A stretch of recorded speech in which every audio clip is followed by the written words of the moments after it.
Dear students, మనం mechanical properties of fluids ఈ lesson చెప్పుకుంటున్నాం. ఈ లెసన్లో ఆల్రెడీ మనం పార్ట్ 7 వరకు చెప్పుకున్నాం అన్నమాట.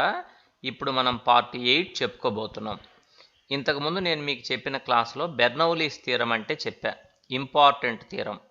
ఒక ఫ్లూయిడ్ ఫ్లో అవుతున్నప్పుడు ఇలా ఒక ట్యూబ్లో నుంచి ఒక ఫ్లూయిడ్ ఫ్లో అవుతున్నప్పుడు, ఫ్లూయిడ్ అంటే అది లిక్విడ్ కావచ్చు లేదా గ్యాస్ కావచ్చు. ఇలా ఒక ఫ్లూయిడ్ ఫ్లో అవుతున్నప్పుడు ఆ ఫ్లూయిడ్కి ఏ పాయింట్ దగ్గరైనా సరే 3 ఎనర్జీస్ ఉంటాయి.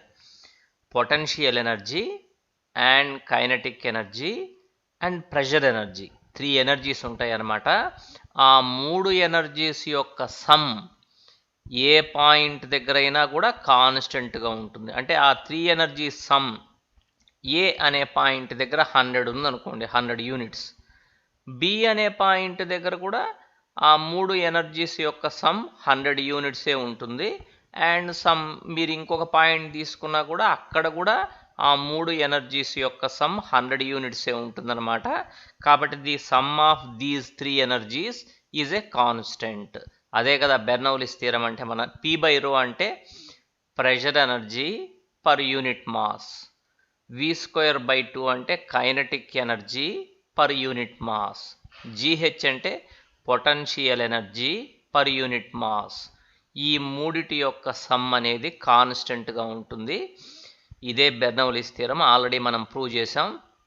ఎక్కడైనా సరే ఒక ఎనర్జీ ఎక్కువ ఉంటే డెఫినెట్గా రెండో ఎనర్జీ తక్కువ ఉంటుంది, లేదా ఒక ఎనర్జీ తక్కువ ఉంటే రెండో ఎనర్జీ ఎక్కువ ఉంటుంది అనమాట. ఫర్ ఎగ్జాంపుల్, ఏ పాయింట్ దగ్గరైనా ప్రెషర్ కనుక ఎక్కువ ఉంటే ఆ పాయింట్ దగ్గర వెలాసిటీ తక్కువ ఉంటుంది.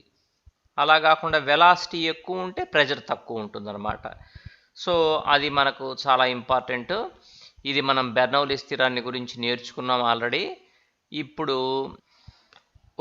మనం ఏం చేద్దామంటే అప్లికేషన్స్ ఆఫ్ బెర్నౌలీస్ థియరం, అంటే బెర్నౌలీస్ థియరంను ఆధారంగా చేసుకొని కొన్ని అప్లికేషన్స్ చూద్దాం. ఫస్ట్ ఏరోడైనమిక్ లిఫ్ట్ అంటే ఏంటో తెలుసుకుందాం. ఒక బాడీ ఒక ఫ్లూయిడ్లో ఉంది, రెస్ట్లో. అంటే ఒక చాద నిండా నీళ్ళని మనం తోడుతున్నాం బావిలో నుంచి. అప్పుడు అది నీళ్లలో ఉన్నంతసేపు, వాటర్లో ఉన్నంతసేపు మనకు తేలిగ్గా అనిపిస్తుంది. దాని వెయిట్ని లాస్ అయినట్టుగా అనిపిస్తుంది. ఆ చాదని గనక వాటర్లో నుంచి బయటికి తీయంగానే మనకు బరువు అనిపిస్తుంది, మీకు తెలుసు.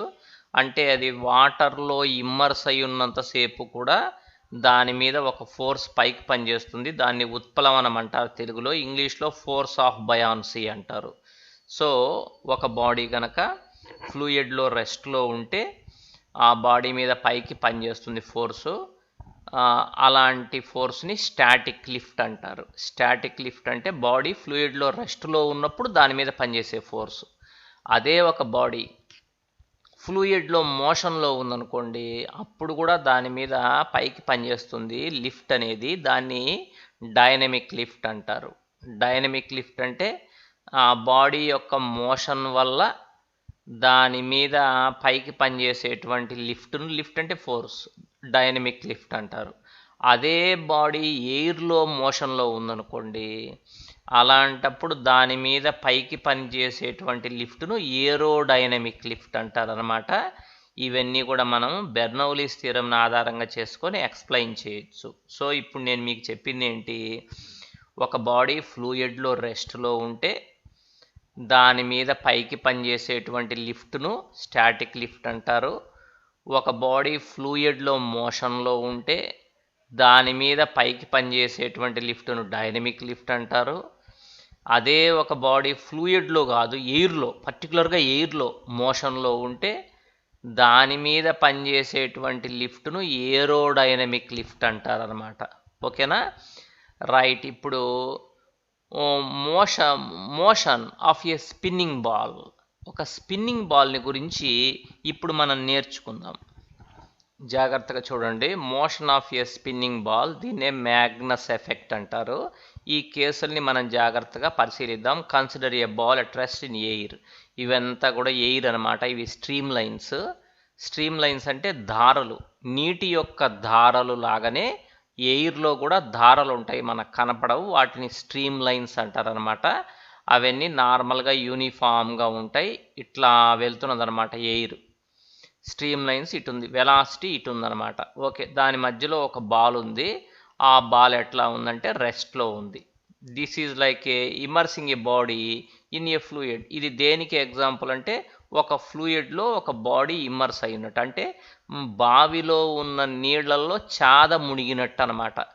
అక్కడ నీళ్లు ఉన్నాయి, ఇక్కడ ఎయిర్ ఉంది. అక్కడ చాదకు బదులు ఇక్కడ ఒక బాల్ ఉందన్నమాట. అర్థమవుతుందా? అంటే ఒక ఫ్లూయిడ్లో ఒక బాడీ ఇమ్మర్స్ అయినది. The stream lines formed around the ball are symmetrical as shown in the figure. ఈ బాల్ చుట్టూరు స్ట్రీమ్ లైన్స్ ఎలా ఉన్నాయి? సిమెట్రికల్గా ఉన్నాయి. అంటే బాల్ పై వైపు స్ట్రీమ్ లైన్స్ ఎలా ఉన్నాయో క్రింది వైపు కూడా స్ట్రీమ్ లైన్స్ అలానే ఉన్నాయి. పైవైపు ఎంత క్రౌడెడ్గా ఉన్నాయో క్రింది వైపు కూడా అంతే క్రౌడెడ్గా ఉన్నాయి. క్రౌడెడ్గా అంటే చిక్కగా అనమాట. మనం ఇప్పుడు 2 పాయింట్స్ తీసుకుందాం, ఏ అండ్ బి. ఏ అనే పాయింట్ ఏమో బాల్కు పైన, బి అనే పాయింట్ ఏమో బాల్కు క్రింద తీసుకున్నట్టయితే ఏ అనే పాయింట్ దగ్గర స్ట్రీమ్ లైన్స్ ఎలా ఉన్నాయో బి అనే పాయింట్ దగ్గర కూడా స్ట్రీమ్ లైన్స్ అలానే ఉన్నాయి. అంటే ఏ దగ్గర వెలాసిటీ ఎంత ఉంటుందో బి దగ్గర వెలాసిటీ కూడా అంతే. ఈ స్ట్రీమ్ లైన్స్ కనుక ఎక్కువ క్రౌడ్ అయి ఉంటే వెలాసిటీ ఎక్కువ ఉన్నట్టు, స్ట్రీమ్ లైన్స్ బాగా అపార్ట్గా ఉంటే వెలాసిటీ తక్కువ ఉన్నట్టు. ఇక్కడ స్ట్రీమ్ లైన్స్ పైన ఏ విధంగా క్రౌడ్ అయినాయో క్రింద కూడా అలానే క్రౌడ్ అయినాయి. కాబట్టి బాల్కు పైన క్రింద వెలాసిటీ సేమ్. అంటే పైన కింద ప్రెజర్స్ కూడా సేమ్. మీకు తెలుసు కదా, బెర్నౌల్లీస్ థియరం ఏం చెప్తుంది? ఒకవేళ వెలాసిటీ ఎక్కువ ఉంటే ప్రెజర్ తక్కువ ఉంటుంది, వెలాసిటీ తక్కువ ఉంటే ప్రెజర్ ఎక్కువ ఉంటుంది. పైన కింద వెలాసిటీస్ సేమ్ కాబట్టి ప్రెజర్స్ కూడా సేమ్ అనమాట. అంటే ఈ బాల్ మీద నెట్ ఫోర్స్ అనేది ఎటువైపు పనిచేయదు, అంతే కదా. There will not be a dynamic lift on the ball. ఈ బాల్ మీద ఎటువంటి డైనమిక్ లిఫ్ట్ పనిచేయదు అనమాట. This ball is represented in the figure A. దీన్ని మనం ఎక్కడ చూపించామంటే ఏలో చూపిస్తున్నాం. అంటే దీని మీద ఏమి నెట్ ఫోర్స్ పైకి ఏం పనిచేయదు అనమాట. ఓకేనా? Thus in the case of a ball moving in air without spinning, the dynamic lift acting on it is 0. So ఒక బాలు ఇలా ఊరికే వెళ్తుంది అనుకో, స్పిన్నింగ్ లేకుండా ఊరికే గాల్లో వెళ్తూ ఉన్నదనుకోండి, అలాంటప్పుడు పైన స్ట్రీమ్ లైన్స్ ఎలా ఉంటాయో క్రింద స్ట్రీమ్ లైన్స్ కూడా అలానే ఉంటాయి. అంటే పైన ప్రెజర్ ఎంత ఉంటుందో, అంటే టాప్లో ఎంత ప్రెజర్ ఉంటుందో బాటంలో కూడా అంతే ప్రెజర్ ఉంటుంది. సో దీని మీద ఎటువంటి నెట్ ఫోర్స్ పైకి పనిచేయదు. అంటే దీని మీద పనిచేసేటువంటి డైనమిక్ లిఫ్ట్ ఎంత అంటే 0. ఓకేనా? ఇప్పుడు నేను చెప్తున్నది ఏంటి, ఒక బాల్ రెస్ట్లో ఉన్నప్పుడు కానీ లేదా ఒక బాల్ మోషన్లో ఉందంతే, వితౌట్ స్పిన్నింగ్ ఏం లేదు దానికి. ఇప్పుడు నెక్స్ట్ ఒక బాల్ స్పిన్నింగ్ చేస్తూ మోషన్లో ఉంది, అప్పుడు సిచ్యువేషన్ చూద్దాం. స్పిన్నింగ్ అంటే ఇదిగో నేను చూపించినట్టు తిరుగుతున్నది బాల్, ఇలా తిరుగుతున్నది అనమాట. దాని యాక్స్ ఆఫ్ రొటేషన్ ఎట్టున్నట్టంటే పేజీ లోపల నుంచి బయటకు ఉంది. దాని యాక్స్ ఆఫ్ రొటేషన్ అంటే ఒక బాల్ ఇలా నేను చూపించినట్టు తిరుగుతుంది అనుకో, దాని యాక్స్ ఆఫ్ రొటేషన్ మధ్యలో ఉంటుంది, అది మన పేజీకి పర్పెండిక్యులర్గా ఉంటుందన్నమాట. ఓకేనా? సరే, అలా బాల్ స్పిన్ అవుతూ మూవ్ అవుతున్నది కూడా, స్పిన్ అవుతున్నది కాబట్టి బాలు దాని సర్ఫేస్ కొంచెం రఫ్నెస్ ఉంటుంది కాబట్టి చుట్టూరు ఉండే స్ట్రీమ్ లైన్స్ని తనతో పాటు డ్రాగ్ చేస్తుంది. డ్రాగింగ్ అంటే తనతో పాటు గాలిని కూడా తిప్పుకుంటుంది అనమాట కొంత వెలాసిటీతో. ఇలా ఆ వెలాసిటీ ఎటుంటుందంటే ఆ డ్రాగ్ వెలాసిటీ పైన ఇటు ఉంటుంది, క్రింద ఇటు ఉంటుంది. నేను మీకు చూపిస్తాను చూడండి వెలాసిటీ ఎటుంటుంది అనేది. ఇలా డ్రాగింగ్ అవుతుంది కదా, అప్పుడు వెలాసిటీ ఎటుంటుందో ఇక్కడ చూపిస్తా. పైన ఇలా ఉంది డ్రాగ్ వెలాసిటీ, అది ఎంత అంటే స్మాల్ v. క్రింద ఎలా ఉందంటే డ్రాగ్ వెలాసిటీ ఇటు ఉంటుంది, అది స్మాల్ v. అంటే బాల్ ఎప్పుడైతే స్పిన్ అవుతున్నదో బాల్ తనతో పాటు ఉన్న ఎయిర్ని డ్రాగ్ చేస్తుంది అనమాట. డ్రాగ్ వెలాసిటీస్ అలా ఉంటాయి, అయితే ఈక్వల్గా ఉంటాయి, స్మాల్ v. ఈ స్ట్రీమ్ లైన్స్ కూడా ఇలా వెళ్తున్న ఎయిర్ స్ట్రీమ్ లైన్స్ కూడా, అంటే వాటికి కూడా కొంత వెలాసిటీ ఉంటుందన్నమాట. ఆ వెలాసిటీ ఎంత అంటే క్యాపిటల్ V. క్యాపిటల్ V అంటే ఏంటి? Velocity of the stream lines. ఆ వెలాసిటీ పైన ఇటు ఉంది, క్రింద కూడా అటే ఉంది. అంటే ఎయిర్ అంతా ఒకవైపుకే కదా వెళ్తున్నది, లెఫ్ట్ సైడ్ నుంచి రైట్ సైడ్కి వెళ్తున్నది. ఇప్పుడు బాల్ పైన మీరు ఏ అనే పాయింట్ను అబ్జర్వ్ చేయండి. బాల్ పైన ఇక్కడ అబ్జర్వ్ చేయండి ఏ అనే పాయింట్ని. అక్కడ ఎయిర్ వెలాసిటీ ఇటు ఉంది, చూపిస్తున్నా కదా నేను క్యాపిటల్ వి. డ్రాగ్ వెలాసిటీ కూడా అటే ఉందన్నమాట. అంటే పైన రిజల్టెంట్ వెలాసిటీ ఎంత అన్నప్పుడు రెండు వెలాసిటీస్ని సమ్ చేయాలి కదా, అప్పుడు క్యాపిటల్ వి ప్లస్ స్మాల్ వి అవుతుంది. అంటే బాల్ పైన వెలాసిటీ పెరిగిందనమాట. దేని వెలాసిటీ? Stream lines velocity. అందువల్ల స్ట్రీమ్ లైన్స్ అన్నీ క్రౌడెడ్గా ఉంటాయి. దాన్ని బట్టి పైన వెలాసిటీ ఎక్కువ ఉందని చెప్పచ్చు. అదే బాల్ క్రింద బి అనే పాయింట్ దగ్గర అబ్జర్వ్ చేస్తే మనం బి అనే పాయింట్ దగ్గర ఎయిర్ వెలాసిటీ ఎటుంది? ఇటుంది. ఈ డ్రాగ్ వెలాసిటీ రివర్స్ డైరెక్షన్లో ఉంది. సో ఇక్కడ కనుక మీరు గమనిస్తే రిజల్టెంట్ వెలాసిటీ ఎంత అంటే వి మైనస్ వి అనమాట. Resultant velocity of stream lines తక్కువ ఉంది, అక్కడ స్ట్రీమ్ లైన్స్ అన్నీ అపార్ట్గా ఉంటాయి. సో బాల్ పైన క్రింద వెలాసిటీస్ వేరువేరుగా ఉన్నాయి. అబ్జర్వ్ చేశారా? పైన వెలాసిటీ ఎక్కువ ఉంది కాబట్టి ప్రెజర్ తక్కువ, క్రింద వెలాసిటీ తక్కువ ఉంది కాబట్టి ప్రెజర్ ఎక్కువ. సో అప్పుడు బాల్ మీద నెట్ ఫోర్స్ పైకి పనిచేస్తుంది అనమాట. సో ఇలా బాల్ మీద డైనమిక్ లిఫ్ట్ అనేది పనిచేస్తుంది. ఓకేనా? సో ఈ బాల్ మీద నెట్ ఫోర్స్ పైకి పనిచేస్తుంది. దీన్ని ఏరోడైనమిక్ లిఫ్ట్ అంటారు, ఎందుకంటే బాల్ ఎయిర్లో ఉంది కదా. సో ఈ లిఫ్ట్ నేను చూపించినట్టుగా ఇలా వర్టికల్గా పైకి పనిచేస్తుంది. అయితే ఎయిర్ ఏం చేస్తున్నది? ఇది కదా బాల్. ఈ బాల్ మీద నెట్ ఫోర్స్ పైకి ఎందుకు పనిచేస్తున్నది అని అడిగితే ఏం చెప్పాలి మీరు? బాల్ పైన వెలాసిటీ ఎక్కువ ఉంది, సో ప్రెజర్ తక్కువ. బాల్ క్రింద వెలాసిటీ తక్కువ ఉంది, సో ప్రెజర్ ఎక్కువ. అందువల్ల బాల్ మీద నెట్ ఫోర్స్ పైకి పనిచేస్తుంది. దాన్నే ఏరోడైనమిక్ లిఫ్ట్ అంటారని చెప్పాను నేను. ఈ స్ట్రీమ్ లైన్స్ అన్ని ఇటు వెళ్తున్నాయి కదా నేను చూపించినట్టు, అవి కూడా బాల్ మీద ఫోర్స్ను అప్లై చేస్తాయి. సో బాల్ మీద రెండు ఫోర్సెస్ ఉన్నాయి. ఒకటేమో పైకి పనిచేసే ఏరోడైనమిక్ లిఫ్ట్, రెండోదేమో స్ట్రీమ్ లైన్స్ తనతో పాటు బాల్ని లాక్కు వెళ్తాయి కదా, ఆ ఫోర్సు. ఈ రెండిటి వల్ల రిజల్టెంట్ ఫోర్స్ ఎటుంటుందంటే వర్టికల్తో కొంత యాంగిల్ చేస్తూ ఇటు ఉంటుంది అనమాట రిజల్టెంట్ ఫోర్స్. అందుకే రిజల్టెంట్ ఫోర్స్ ఇక్కడ ఎటు చూపించాడో గమనించారు మీరు? కొంచెం క్రాస్గా ఉందన్నమాట. ఎందుకంటే ఈ బాల్ మీద రెండు ఫోర్సులు పనిచేస్తున్నాయి. ఒకటేమో వర్టికలీ అప్వర్డ్స్, ఇంకోటేమో ఎయిర్ అనేది తనతో పాటు డ్రాగ్ చేస్తుంది కదా బాల్ని. ఆ రెండిటి యొక్క రిజల్టెంట్ ఫోర్స్ ఇదనమాట. అందువల్ల ఏమవుతుందంటే ఈ బాల్ యాక్చువల్గా అయితే ఇలా బాల్ గాల్లో పెరాబోలిక్ పాత్లో వెళ్ళాలి కదా, ఇలా పెరాబోలిక్ పాత్లో వెళ్ళాల్సిన బాల్ కాస్త దీని మీద రెండు ఫోర్సులు యాక్ట్ అయినాయి కదా. వర్టికలీ అప్వర్డ్స్ ఏమో మీకు చెప్పాను కదా డైనమిక్ లిఫ్ట్, ఈ హారిజాంటల్గానేమో డ్రాగ్ ఫోర్సు. దానివల్ల రిజల్టెంట్ ఫోర్స్ ఇటు పనిచేసి ఆ బాల్ అనేది తన పెరాబోలిక్ పాత్ నుంచి డీవియేట్ అయి ప్రక్కకి వెళ్ళిపోతుంది అనమాట. అంటే సడన్గా ఇట్లా వెళ్తుంది అనుకుంటున్న బాల్ అట్లా వెళ్ళి ఇటు వస్తుంది, చూసారా? అంటే మనం ఊహించినట్టుగా బాల్ వెళ్లకుండా బాల్ ఇలా ప్రక్కకి వెళ్ళిపోయిందనమాట. ఎందుకని అంటే that is according to Bernoulli's theorem. అది మనం ఊహించలేమన్నమాట, అలా డీవియేట్ అవుతుంది. అలా డీవియేట్ అవటం ఎందుకంటే బాల్ మీద ఏరోడైనమిక్ లిఫ్ట్ పనిచేసింది. ఓకేనా? సో ఇదే అనమాట. క్రికెటర్స్ కూడా ఫేస్ బౌలింగ్ చేసేటప్పుడు వాళ్ళు స్పిన్ బాల్ వేస్తారు, చూసారా? స్పిన్ బౌలింగ్ చేసినప్పుడు బ్యాట్స్మెన్ ఆ బాల్ కరెక్ట్గా ఎటు వస్తుందో ఊహించలేడు అనమాట. సడన్గా బాల్ ఏమవుతుందంటే అది వస్తూ మార్గ మధ్యంలో కరెక్ట్గా వికెట్స్ దగ్గరకు వచ్చేసరికి అది ప్రక్కకి వెళ్ళిపోతుంది అనుకున్న బాల్ కాస్త సడన్గా వికెట్స్ మీదకి వచ్చేస్తుంది అనమాట. ఎందుకని అంటే అతను బౌలింగ్ ఎలా చేస్తున్నాడు, ఆ బాల్కి స్పిన్ ఉండేట్టుగా మోషన్ ఉండేట్టుగా చేస్తున్నాడు అనమాట. ఓకేనా? ఇదంతా కూడా బెర్నౌలీస్ థియరం నుంచే జరిగింది. సో మీకు నేను చెప్పింది ఇక్కడ 3 కేసులు అనమాట. ఒకటి, ఈ బాల్ ఎట్లా ఉంది, స్పిన్నింగ్ లేకుండా రెస్ట్లో ఉన్నా లేదా స్పిన్నింగ్ లేకుండా మోషన్లో ఉన్నా దాని మీద ఎటువంటి డైనమిక్ లిఫ్ట్ పనిచేయదు. అదే ఒక బాల్ స్పిన్ అవుతూ మోషన్లో కనుక ఉన్నట్టయితే ఆ స్పిన్నింగ్ వెలాసిటీ ఒకటి ఉంటుంది, ప్లస్ ఏ స్ట్రీమ్ లైన్స్ వెలాసిటీ ఒకటి ఉంటుంది. ఆ రెండు వెలాసిటీస్ యాడ్ అవుతాయి, పైన క్రింద సబ్ట్రాక్ట్ అవుతాయి.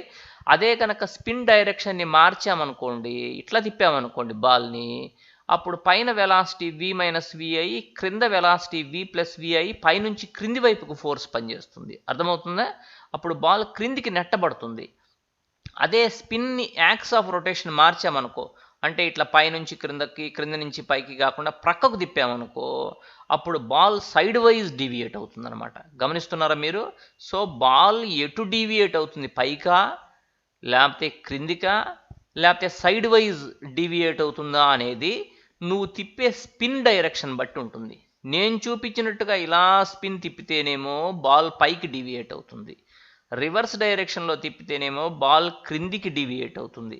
అలా కాకుండా బాల్ని ఇట్లా మనం హారిజాంటల్గా స్పిన్ చేస్తే సైడ్ వైజ్ డీవియేట్ అవుతుంది అనమాట. ఇదే క్రికెట్ ప్లేయర్స్ బౌలింగ్ చేసేటప్పుడు యూస్ చేసేటువంటి టెక్నిక్ అనమాట. సో ఇప్పుడు మీకు ఏరోడైనమిక్ లిఫ్ట్ అంటే ఏంటో అర్థమైంది. స్పిన్ బాల్ ఎందుకని అలా డీవియేట్ అవుతుందో కూడా మనకు తెలిసిపోయింది అనమాట. ఇప్పుడు ఏరోఫాయిల్ ఆర్ ఏరోప్లేన్ వింగ్. ఏరోప్లేన్ ఎలా పైకి లిఫ్ట్ అవుతుంది? ఏరోప్లేన్ ఏం చేస్తుంది? ఫస్ట్ రన్వే మీద చాలా దూరం మోషన్లో ఉంటుందన్నమాట. ఏరోప్లేన్ ఇలా రన్వే మీద చాలా దూరం మామూలుగా హారిజాంటల్గా ముందుకు మూవ్ అయ్యి స్పీడ్ పెంచుకుంటుంది. అప్పుడు దీని వింగ్స్ ఉన్నాయి చూసారా, ఇటువైపు ఒక వింగ్ ఉంది, ఇటువైపు ఒక వింగ్ ఉందన్నమాట. ఇది ఏరోప్లేన్ వింగ్ అంటారు. దీన్నే సింపుల్గా ఏరోఫాయిల్ అంటారు. ఏరోఫాయిల్ అన్నా ఏరోప్లేన్ వింగ్ అన్నా ఒకటే అనమాట. దీనికి ఒక స్పెషల్ షేప్ ఉంటుంది ఏరోఫాయిల్కి. ఏరోఫాయిల్ అంటే ఏరోప్లేన్ యొక్క రెక్క. ఆ స్పెషల్ షేప్ వల్ల ఏమవుతుందంటే దీని మీద ఇలా పైకి ఫోర్స్ పనిచేస్తుంది, నేను చూపించినట్టు పైకి పనిచేస్తుంది అనమాట ఫోర్సు. అదే ఏరోడైనమిక్ లిఫ్ట్ అంటే ఈ వింగ్ మీద ఇలా ఫోర్స్ పనిచేస్తుంది, ఈ వింగ్ మీద కూడా ఇలా ఫోర్స్ పనిచేస్తుంది అనమాట. ఎప్పుడైతే ఆ రెండు వింగ్స్ మీద పైకి ఫోర్స్ పనిచేసిందో ఇలా ఏరోప్లేన్ మొత్తం పైకి లిఫ్ట్ అవుతుంది. అర్థమవుతుందా? అంటే ఇది కూడా బెర్నౌలీస్ థియరం నుంచే ఎక్స్ప్లెయిన్ చేయొచ్చు. ఎలా అనేది మనం డీప్గా చూద్దాం.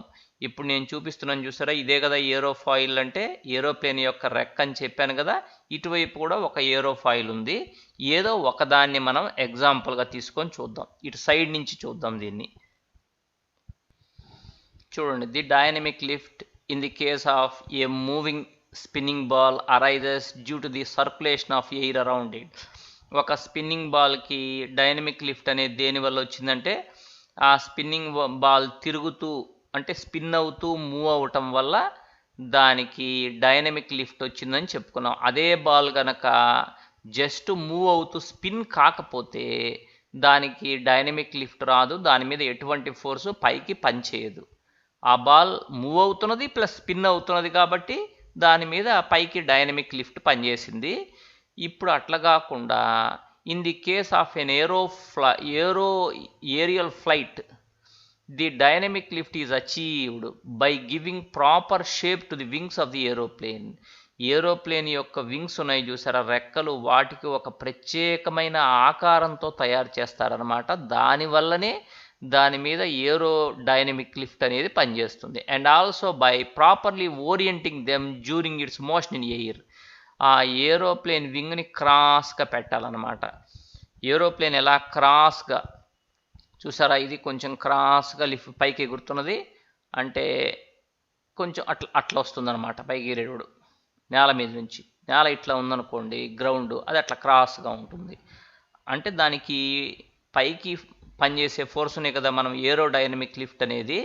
ఆ ఏరోడైనమిక్ లిఫ్ట్ అనేది ఏరోఫాయిల్కి రెండు కారణాల వల్ల కలుగుతుంది. ఒకటి, ఏరోఫాయిల్కి ఒక ప్రాపర్ షేప్ ఇవ్వటం. రెండోదాన్ని ప్రాపర్ డైరెక్షన్లో ఓరియంట్ చేయటం, అంటే ఒక పద్ధతి ప్రకారంగా క్రాస్గా ఉంచుతారు దాన్ని. అర్థమవుతుందా? ఈ రెండు కారణాలు. The upper surface of the wing is made more curved than the lower surface. ఈ అప్పర్ సర్ఫేస్ ఎక్కువ కర్వ్డ్గా ఉంది చూడండి, లోయర్ సర్ఫేస్ ఏమంత కర్వ్డ్గా లేదు, నార్మల్గా ఇలా ఉందన్నమాట. ఓకేనా? The stream lines are more crowded on the top than at the lower surface as shown in the figure. ఈ ఏరోఫాయిల్ అంటే ఏరోప్లేన్ యొక్క రెక్క ఇలా గాలిలో కదా ఉన్నది. ఈ స్ట్రీమ్ లైన్స్ అన్ని, కొన్ని స్ట్రీమ్ లైన్స్ ఏమో రెక్క పైనుంచి వెళ్తుంటాయి, కొన్ని స్ట్రీమ్ లైన్స్ ఏమో ఇలా క్రింది నుంచి వెళ్తుంటాయి.